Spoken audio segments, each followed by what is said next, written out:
Kabanata 24, Hindi ba ito ang anak ng karpintero?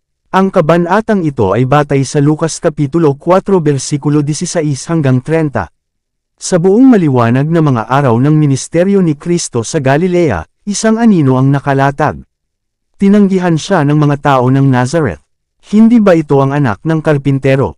Sabi nila, sa kanyang pagkabata at kabataan, si Jesus ay sumamba kasama ng kanyang mga kapatid sa sinagoga sa Nazareth. Mula nang buksan ang kanyang ministeryo ay wala na siya sa kanila, ngunit hindi sila naging mangmang sa kung ano ang nangyari sa kanya. Nang siya ay muling nagpakita sa kanila, ang kanilang interes at inaasahan ay nasa sabik sa pinakamataas na tono. Narito ang mga pamilyar na anyo at mukha ng mga nakilala niya mula pa sa pagkabata. Narito ang kanyang ina, kanyang mga kapatid na lalaki at babae, at ang lahat ng mga mata ay nakatutok sa kanya nang siya ay pumasok sa sinagoga sa araw ng Sabath, at humalili sa kanyang lugar kasama ng mga mananamba. Sa regular na paglilingkod para sa araw na iyon, ang matanda ay nagbasa mula sa mga propeta, at pinayuhan ng mga tao na umasa pa rin sa darating, na magdadala ng maluwalhating paghahari, at magpapalayas sa lahat ng pang-aapi. Sinikap niyang pasiglahin ang kanyang mga tagapakinig sa pamamagitan ng pag-eensayo ng katibayan na malapit na ang pagdating ng Mesiyas. Inilarawan niya ang kaluwalhatian ng kanyang pagdating, pinananatiling prominent ang pag-iisip na siya ay lilito sa pinuno ng mga hukbo upang iligtas ang Israel. Kapag ang isang rabbi ay naruroon sa sinagoga, siya ay inaasahang magbibigay ng sermon, at sinumang Israelita ay maaaring magbigay ng pagbabasa mula sa mga propeta. Sa Sabbath na ito ay hiniling si Jesus na makibahagi sa paglilingkod. Tumayo siya para magbasa, at ibinigay sa kanya ang isang balumbon ng propetang si Isaias. Lucas Kapitulo 4 versikulo 16, 17, R.V. Margin. Ang kasulatan na kanyang binasa ay isa na naunawaan na tumutukoy sa Mesiyas. Ang Espiritu ng Panginoon ay nasa akin, dahil pinahiran niya ako upang ipangaral ang Ebanghelyo sa mga dukha. Sinugo niya ako upang pagalingin ang mga bagbag na puso, upang ipangaral ang pagpapalaya sa mga bihag, at pagbawi ng paningin sa mga bulag, upang palayain ang nangabugbog, upang ipangaral ang kalugod-lugod na taon ng Panginoon. At kanyang isinara ang balumbon, at ibinalik sa ketiwala, at ang mga mata ng lahat ng nasa sinagoga ay tumitig sa kanya. At ang lahat ay nagpatotoo sa kanya, at nangagtaka sa mga salita ng biyaya na lumabas ng kanyang bibig. Lucas Kapitulo 4 versikulo 20 hanggang 22, R.V. Margin. Si Jesus ay tumayo sa harap ng mga tao bilang isang buhay na tagapagpaliwanag ng mga propesya tungkol sa kanyang sarili. Sa pagpapaliwanag sa mga salitang kanyang nabasa, binanggit niya ang Mesiyas bilang isang tagapagligtas ng mga inaapi, isang tagapagpalaya ng mga bihag, isang manggagamot ng mga nagdadalamati, nagpapanumbalik ng paningin sa mga bulag, at inihahayag sa mundo ang liwanag ng katotohanan. Ang kanyang kahangahangang paraan at ang kahangahangang kahulugan ng kanyang mga salita ay nagpakilig sa mga nakikinig na may kapangyarihang hindi pa nila naramdaman noon. Binasag ng agos ng banal na impluwensya ang bawat hadlang, tulad ni Moises, nakita nila ang hindi nakikita. Habang ang kanilang mga puso ay naantig ng banal na espiritu, sila ay tumugon ng may taimtay na amen at papuri sa Panginoon. Ngunit nang ipahayag ni Jesus, sa araw na ito ay natupad ang kasulatang ito sa inyong mga pandinig, bigla silang naalala na isipin ang kanilang sarili, at ang mga pag-aangkin niya na nagsasalita sa kanila. Sila, mga Israelita, mga anak ni Abraham, ay inilarawan bilang nasa pagkaalipin. Sila ay tinawag bilang mga bilanggo upang iligtas mula sa kapangyarihan ng kasamaan, gaya sa kadiliman, at nangangailangan ng liwanag ng katotohanan. Ang kanilang pagmamataas ay nasaktan, at ang kanilang mga takot ay napukaw. Ang mga salita ni Jesus ay nagpahiwatig na ang kanyang gawain para sa kanila ay ganap na naiiba sa kanilang ninanais. Ang kanilang mga gawa ay maaaring maimbestigahan ng mabuti. Sa kabila ng kanilang katumpakan sa panlabas na mga seremonya, lumiit sila sa pagsisiyasat ng malinaw, naghahanap ng mga mata. Sino itong Jesus? Tanong nila. Siya na nagangkin para sa kanyang sarili ng kaluwalhatian ng Mesiyas ay anak ng isang karpintero, at nagtrabaho sa kanyang pangangalakal sa kanyang amang si Jose. Nakita nila siyang nagpapakahirap pataas at pababa ng mga burol, nakilala nila ang kanyang mga kapatid, at alam ang kanyang buhay at mga gawain. Nakita nila siya na umunlad mula pagkabata hanggang kabataan, at mula kabataan hanggang pagkalalaki. Bagamat ang kanyang buhay ay walang batik, hindi sila maniniwala na siya ang ipinangako. Anong laking kaibahan ng kanyang turo tungkol sa bagong kaharian at nang narinig nila mula sa kanilang nakatatanda. Walang sinabi si Jesus tungkol sa pagliligtas sa kanila mula sa mga Romano. Narinig nila ang kanyang mga himala, at umaasa na ang kanyang kapangyarihan ay gagamitin para sa kanilang kapakinabangan, ngunit wala silang nakitang pahiwatig ng gayong layunin. Nang buksan nila ang pinto para mag-alinlangan, lalong tumigas ang kanilang mga puso dahil sa panandaliang paglambot. Ipinasya ni Satanas na ang mga bulag na mata ay hindi dapat mabuksan sa araw na iyon, ni ang mga kaluluwang nakagapos sa pagkaalipin ay palayain. Sa matinding lakas ay pinagsikapan niya ang mga ito sa kawalan ng pananampalataya. Hindi nila inisip ang tanda na ibinigay na, nang sila ay napukaw ng pananalig na ang kanilang manunubos ang nagsalita sa kanila. Ngunit ngayon ay binigyan sila ni Jesus ng katibayan ng kanyang pagkadyos sa pamamagitan ng pagsisiwalat ng kanilang mga lihim na kaisipan. Sinabi niya sa kanila, "Walang alinlangan na sasabihin ninyo sa akin ang talinghagang ito, manggagamot, pagalingin mo ang iyong sarili, anumang aming narinig na ginawa sa Capernaum, gawin mo rin dito sa iyong sariling lupain." At sinabi niya, "Katotohanang sinasabi ko sa inyo, walang propetang katanggap-tanggap sa kanyang sariling bayan. Datapwat katotohanang sinasabi ko sa inyo, mayroong maraming mga babaeng balo sa Israel noong mga araw ni Elias, nang ang langit ay sarhan ng 3 taon at 6 na buwan, nang dumating ang isang malaking taggutom sa buong lupain, at sa kanino man sa kanila ay sinugo si Elias, kundi sa Sarepta lamang, sa lupain ng Sidon, sa isang babaeng balo. At mayroong maraming ketungin sa Israel sa panahon ni Eliseo na propeta, at walang sinuman sa kanila ang nalinis, kundi si Naaman lamang na taga-Syria."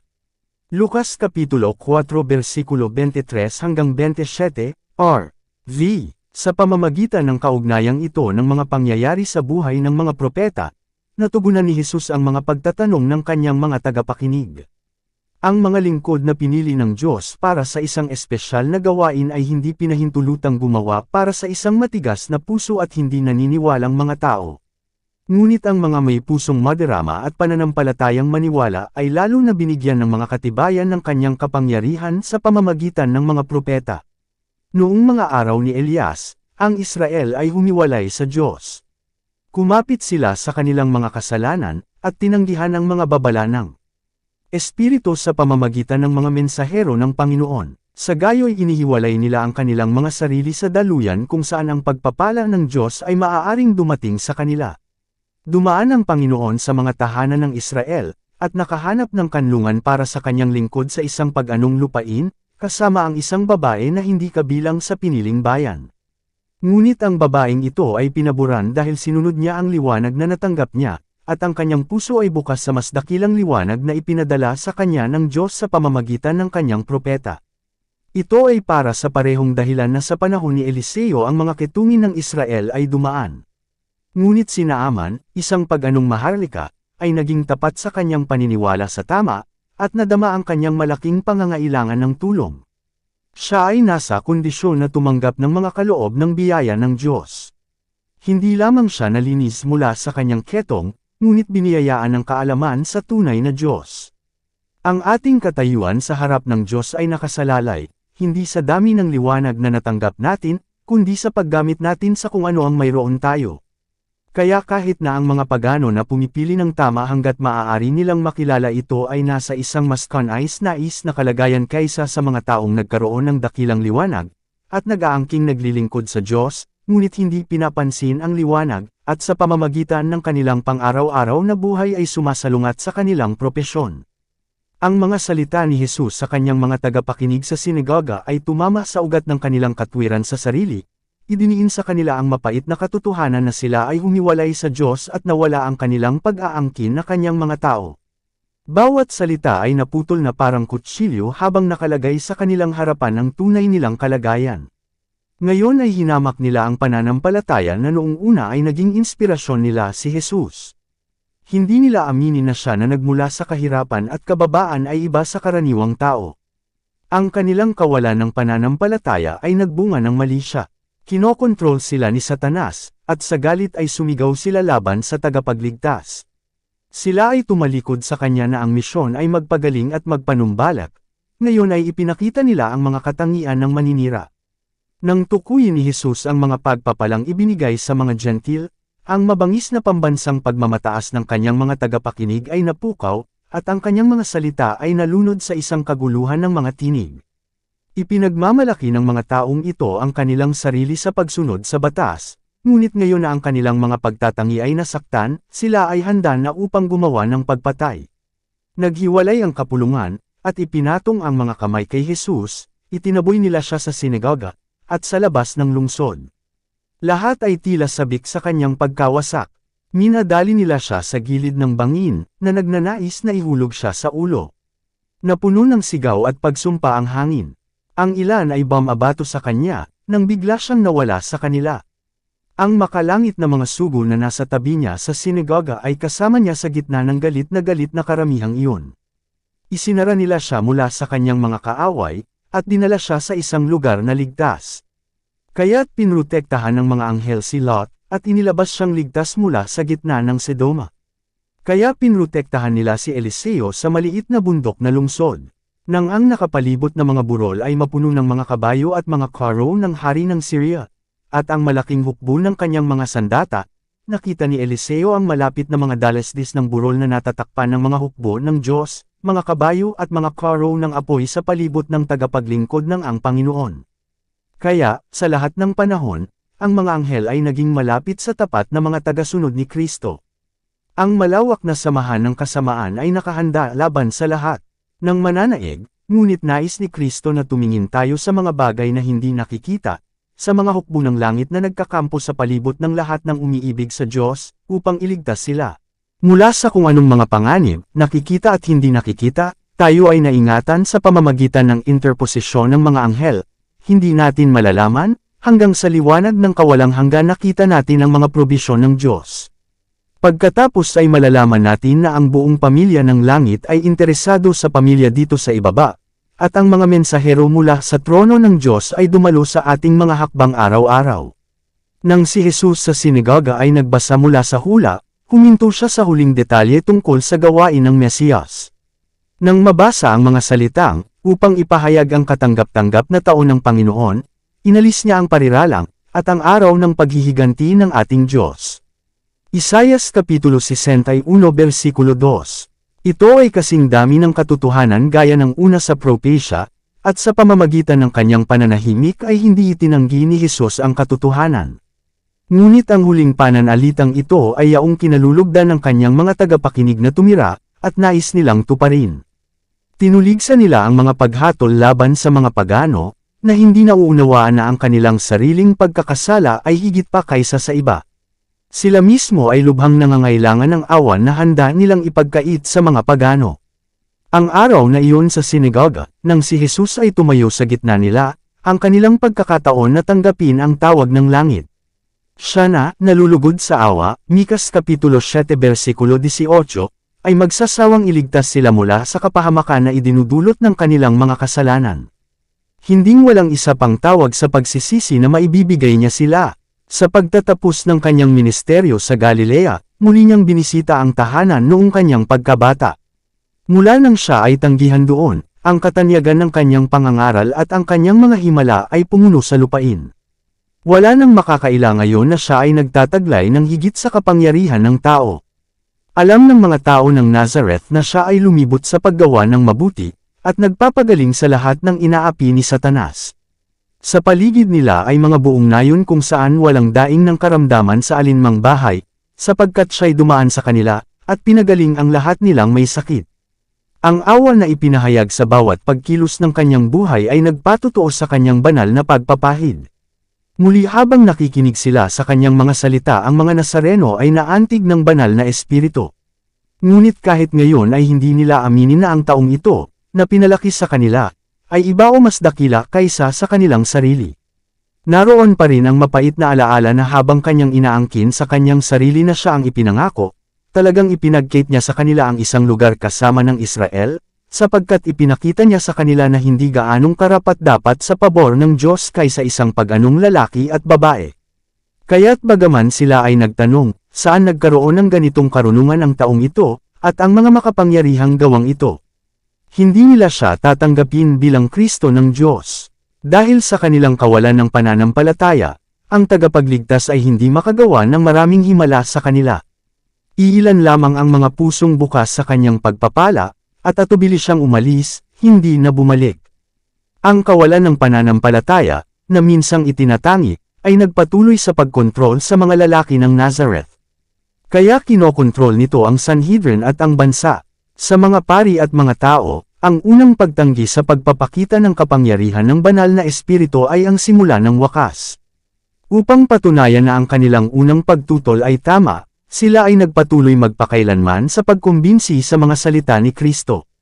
Ang kanilang pagtanggi sa espiritu ay nagtapos sa krus ng Kalbaryo, sa pagkawasak ng kanilang lungsod, sa pagkalat ng bansa hanggang sa hangin ng langit. O, anong hangad ni Kristo na buksan sa Israel ang mahalagang mga kayamanan ng katotohanan? Ngunit ganoon ang kanilang espiritual na pagkabulag na imposibleng ihayag sa kanila ang mga katotohanang may kaugnayan sa kanyang kaharian. Kumapit sila sa kanilang credo at sa kanilang walang kwentang mga seremonya ng ang katotohanan ng langit ay naghihintay sa kanilang pagtanggap. Ginugol nila ang kanilang pera para sa ipa at mga balat, nang ang tinapay ng buhay ay abot kamay na nila. Bakit hindi sila pumunta sa salita ng Diyos, at masigasig na nagsaliksik upang malaman kung sila ay nagkamali? Ang mga banal na kasulatan sa Lumang Tipan ay malinaw na nakasaad sa bawat detalye ng ministeryo ni Kristo, at muli ay sinipi niya ang mga propeta, at ipinahayag, sa araw na ito ay natupad ang kasulatang ito sa inyong mga pandinig. Kung sila ay matapat na nagsaliksik sa mga kasulatan, na dinadala ang kanilang mga teorya sa pagsubok ng salita ng Diyos, si Jesus ay hindi kailangang umiyak sa kanilang kawalan ng pagsisisi. Hindi niya kailangang ipahayag, masdan, ang inyong bahay ay iiwan sa inyo na tiwangwang. Lucas Kapitulo 13 versikulo 35. Maaaring nakilala nila ang katibayan ng kanyang pagiging Mesiyas, at ang kapahamakan na nagwasak sa kanilang mapagmataas na lungsod ay maaaring naiwasan. Ngunit ang pag-iisip ng mga Hudyo ay naging makitid ng kanilang walang katwiran na pagkapanatiko. Ang mga aral ni Kristo ay nagpahayag ng kanilang mga pagkukulang sa pagkatao, at humihingi ng pagsisisi. Kung kanilang tinanggap ang kanyang mga turo, ang kanilang mga gawain ay dapat baguhin, at ang kanilang mga inaasam na pag-asa ay talikuran. Upang parangalan ng langit, kailangan nilang isakripisyo ang karangalan ng mga tao. Kung sinunod nila ang mga salita ng bagong rabay na ito, dapat silang sumalungat sa mga opinyon ng mga dakilang palaisip at guro noong panahong iyon. Ang katotohanan ay hindi popular noong panahon ni Kristo. Ito ay hindi sikat sa ating panahon. Ito ay naging hindi sikat mula pa noong unang bigyan ni Satanas ang tao ng kawalang kasiyahan para dito sa pamamagitan ng paglalahad ng mga pabulan na humahantong sa pagtataas ng sarili. Hindi ba tayo ngayon ay nakakatugon sa mga teorya at doktrina na walang pundasyon sa salita ng Diyos? Ang mga tao ay kumapit ng mahigpit sa kanila gaya ng ginawa ng mga Hudyo sa kanilang mga tradisyon. Ang mga pinunong Hudyo ay napuno ng espiritual na pagmamataas. Ang kanilang pagnanais para sa kaluwalhatian ng sarili ay nahayag maging sa paglilingkod sa santuwaryo. Gusto nila ang pinakamataas na upuan sa sinagoga. Nagustuhan nila ang mga pagbati sa mga pamilihan, at nasiyahan sila sa tunog ng kanilang mga titulo sa mga labi ng mga tao. Habang humihina ang tunay na kabanalan, lalo silang naninibugho sa kanilang mga tradisyon at seremonya. Dahil ang kanilang pangunawa ay pinadilim ng makasariling pagkiling, hindi nila maitugma ang kapangyarihan ng mga salita ni Kristo na nakakumbinsi sa kababang loob ng kanyang buhay. Hindi nila pinahahalagahan ang katotohanan na ang tunay na kadakilaan ay maaaring mawala sa panlabas na palabas. Ang kahirapan ng taong ito ay tila ganap na hindi naaayon sa kanyang pag-aangkin na siya ang Mesiyas. Tinanong nila, kung siya ang kanyang inaangkin, bakit siya ay hindi nagpapanggap? Kung siya ay nasisiyahan na walang lakas ng sandata, ano ang mangyayari sa kanilang bansa? Paanong ang kapangyarihan at kaluwalhatian na matagal nang inaasam ay magdadala sa mga bansa bilang mga sakop sa lungsod ng mga Hudyo? Hindi ba itinuro ng mga saserdote na ang Israel ay mamumuno sa buong lupa? At posible bang ang mga dakilang guro sa relihiyon ay nagkamali? Ngunit hindi lamang ang kawalan ng panlabas na kaluwalhatian sa kanyang buhay ang nagbunsod sa mga Hudyo na tanggihan si Jesus. Siya ang sagisag ng kadalisayan, at sila ay marumi. Siya ay nanirahan kasama ng mga tao bilang isang halimbawa ng walang bahid na integridad. Ang kanyang walang kapintasang buhay ay nagliwanag sa kanilang mga puso. Ang kanyang katapatan ay nagpahayag ng kanilang kawalan ng katapatan. Ipinahayag nito ang kahungkagan ng kanilang mapagpanggap na kabanalan, at natuklasan ang kasamaan sa kanila sa kasuklam-suklam na katangian nito. Ang gayong liwanag ay hindi tinatanggap. Kung si Kristo ay tumawag ng pansin sa mga pariso, at pinuri ang kanilang pagkatuto at kabanalan, sila ay magpupuri sa kanya ng may kagalakan.